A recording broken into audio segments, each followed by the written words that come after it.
Hey guys, today I'll show you how to recover your Roblox accounts without email or phone number. Kindly stay till the end so you don't miss a step.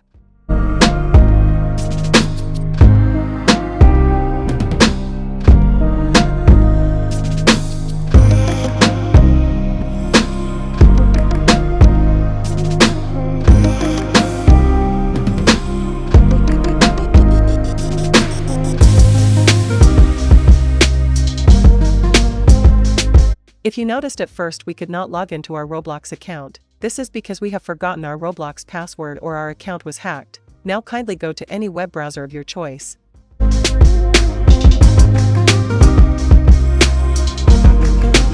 Now tap and search for the keyword Roblox support.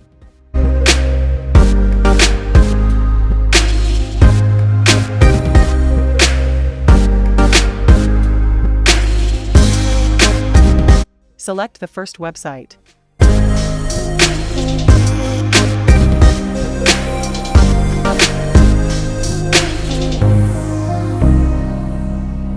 Now this is where you need to make sure to use the same date of birth you used when creating your Roblox account.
When you get this message, kindly go to your mail you typed in earlier and a confirmation link to reset your password will be sent to you. If this was helpful, please leave a like and subscribe for more.